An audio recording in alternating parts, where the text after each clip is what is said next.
Breaking news following the Indian Army surgical strikes in Pakistan-occupied Kashmir. There is now a shadow of terror on the upcoming BRICS summit that is scheduled to take place in Goa. Intelligence input suggests that Pakistan-sponsored terrorists are planning an attack just before the BRICS summit, and this in retaliation to India's surgical strike.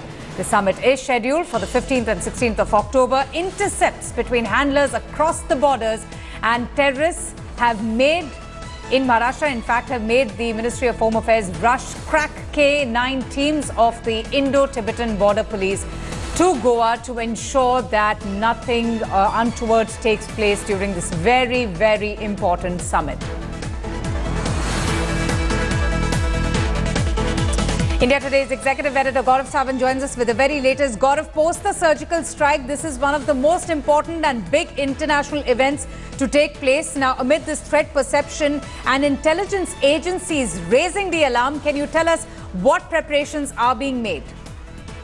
Several heads of state and government will be in Goa for not just BRICS but also BIMSTEC on the 15th and the 16th of October. And Pakistan, after SAARC summit failed and all countries refused to go to Pakistan, is desperately trying to ensure that BRICS and BIMSTEC are a failure in Goa. So from what intercepts have been received, from what sources tell India Today, terrorist sleeper cells in Maharashtra have been activated and asked to deploy themselves in Goa and hit any tourist spot, hit any soft target ahead of BRICS and BIMSTEC. Now, there's also a threat of a seaborne attack like in 2611. So massive security in place both at sea and on shore, and also railway stations, airports, routes that are coming into Goa. It's virtually been sealed because this is an issue of India's prestige vis-a-vis Pakistan-sponsored terror trying to target these places. So the entire Goa and adjoining areas have been turned into a virtual fortress,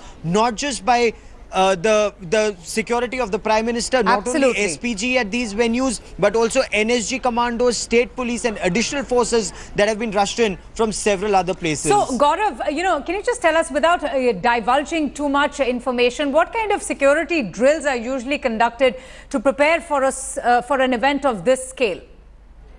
From what sources are telling us, the airspace has been sealed off completely. So while the summit is on and even before that, no drones can be used, no unmanned aerial vehicles can be used. Goa is very famous for a lot of, paragliding and all those activities, adventure activities that have come to a standstill.